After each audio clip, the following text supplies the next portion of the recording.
Hello everyone, this is Darcinovia here. This is a subject I've been sitting on for a while now. Ever since this fandom menace situation, I've had some time to reflect on the past. Think of this as my Last Jedi 1 year later video, because I feel like I neglected to do it when it turned 1 year old. But for me, I feel like it was more appropriate during the month of March. This video I wanted to do in March, but I didn't know what to do or what to say, because the crap with the fandom menace did not happen at that time. And now that I had a chance to think about it for over a year, it made me realize that my anger towards Disney Star Wars was directed in the wrong area. I was angry at everyone and anyone that liked Disney Star Wars and praised it in any way, which that was wrong. My real anger should be directed at those responsible for this. And that is why I left the Fandom Menace back in 2018, before they were called the Fandom Menace. Because I realized my anger, it wasn't justified for the most part. I was just angry at everyone and anyone that disagreed with how I viewed Star Wars. And I will admit I was wrong with some of the things I said with the Last Jedi rant. Honestly, I was just so angry at the time, and I bought into this stupid reactionary cultural war that's currently going on with these right-wingers that I'm talking. Yes, I will say this: that part of the fandom I bought into that bullshit, and I realized this is not who I am, and I realized that my anger was not towards the right people. And when I had a chance to sit down and think about it, I realized my anger actually should be towards the Fandom Menace and all the people that actually caused this situation to happen in the first place with Star Wars. There is legitimate grievances with Disney Star Wars. There is. I'm not saying that those who have a grievance with Disney Star Wars don't have some legitimate grievances with the awful way they have treated the original cast of the original trilogy, with how Lucasfilm has basically gone at war with the fans, and how they pretty much alienated almost every section of the Star Wars fandom. And it's undeniable that Lucasfilm has played a part in the division by allowing people like Papala Hidalgo, Rian Johnson to open their mouths. But let's be real, the anti-Disney Star Wars crowd isn't innocent either. To claim that they haven't done anything wrong is absurd. The Fandom Menace has and will attack anyone that disagrees with them. They're like a group tank. Everything, unless you agree with them 100%, they will turn against you. They're like a hive mind. They're like the Borg in Star Trek. The Fandom Menace don't represent me. And it frustrates me to no end that there's people, even in the expanded universe community, that don't take, the Fandom Menace being a negative part of our fandom seriously. Which is part of the reason why I left some Facebook groups, because I was frustrated. And I'm going to disclose this now. I think expanded universe fans, I think we're too isolated. I think we need to be more active on the platforms of Facebook and Twitter instead of staying on our echo chamber on Facebook, because that's the problem I have with the EU community right now. Those who, I'm not going to say names, who sympathize with the Fandom Menace but those who who don't know what's going on YouTube, that actually won't take what the Phantom Menace does seriously. The Phantom Menace is a toxic part of the fandom. Of course, I'm not saying the Disney side aren't either. There are people on the Disney side that are horrendous to deal with.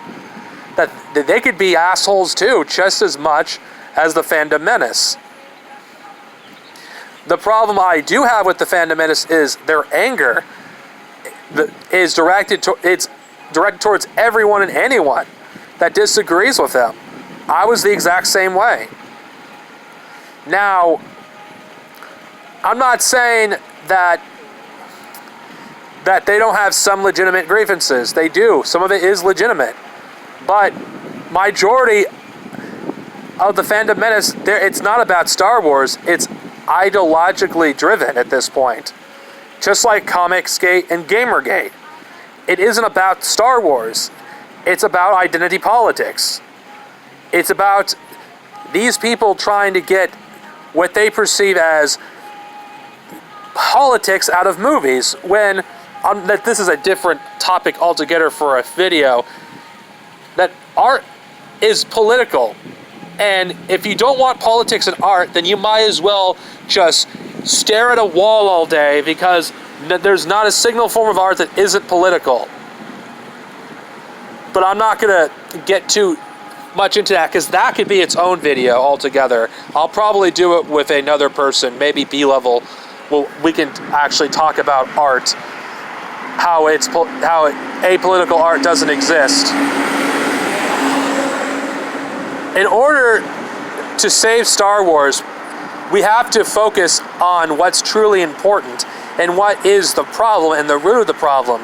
And it isn't just, Rian Johnson is the problem. Oh, Kathleen Kennedy is the problem. Oh, Hidalgo is the problem. No, we have to, there's multiple factors here. Toxic fanboys and toxic employees at Lucasfilm. They all go hand in hand. And the fact that you see these people, these anti-SJWs and SJWs acting like the victim every time someone calls them out on their bullshit, is what we need to stop doing. We need to stop letting people like the Fandom Menace, like Jeremy at Geeks and Gamers, Evan V. Skyver, and all of these people. We need to stop freaking being silent about what they say and actually call them out on their hypocrisy. Because it's truly hypocritical. There's hypocrites on all sides, honestly, of the Star Wars fandom. We need to get our heads out of our asses and take this seriously. 2019 is a very important year for Star Wars. And I'm going to be blunt. Depending on what happens this year, will determine if Star Wars dies or lives on. And as painful as for me to say this, a boycott of Episode 9 will not give us better Star Wars. It'll be the opposite. I'm not advocating supporting the movie. I'm just being a realist here. The realistic way to fix Star Wars is to not just be so fixated on removing individuals from Lucasfilm. Because if Kathleen Kennedy is replaced, but the way everything is run is the same, it's going to be the same. Corporate culture will persist, even whether Kathleen Kennedy and Rian Johnson are there or not. What needs to happen is we need to be vocal more. And I mean, we should focus on it more. We need to criticize the stories that they're giving us, not the political agendas that they're supposedly showing, because art is political, whether you like it or not. I don't care what anyone says. If you don't want politics and art, then don't listen to music, don't read a comic, don't watch a movie, don't read a book, because all of it is political. If you don't like that, well, that's too bad. The problem is bad storytelling. That's what we need to call out more. Because that's what I feel like the problem with the Fandom Menace is they're so fixated on getting rid of Kathleen Kennedy and Rian Johnson that all you have to do to get them to be back on board is to remove those two individuals. Now, for the expanded universe side, I'm not going to lie, I'm still a little angry over what's happened with the expanded universe and how it's unjustly been treated, and how ludicrous it is that Lucasfilm can't do what Marvel and DC have done for years and have two Star Wars universe continuing side by side. It could be an opportunity to create new fans on both sides of the aisle. But I was wrong about my anger towards Star Wars, at least with Disney Star Wars and its fans. They're not the problem. It's toxic fans that are the problem. And to claim that, Disney Star Wars fans are the only ones that are toxic is being intellectually dishonest. Because there's toxic fans on the fandom menace part of it too, even to some extent parts of the expanded universe community. We got to actually call out these people and call out these toxic emulates of our fandom, because unless we actually call out these parts of the fandom, not just the Disney part, Star Wars will die. Star Wars isn't like Marvel and DC, which have a strong and loyal community. Star Wars, for the most part, was niche outside the films and the video games. It was niche. The small, loyal fans that kept Star Wars alive during the late 1980s and early 90s, they're the ones that kept Star Wars alive. And you can't build a fandom if it's toxic. Because Star Wars is a toxic fandom at this point. It was prior to Disney buying Star Wars, but it's just gotten worse. And we can't just blame Disney for why the Star Wars fandom is as toxic as it is. And we need to stop denying that there isn't toxic fanboys in our fandom. There is. They do exist. We can't deny it any longer.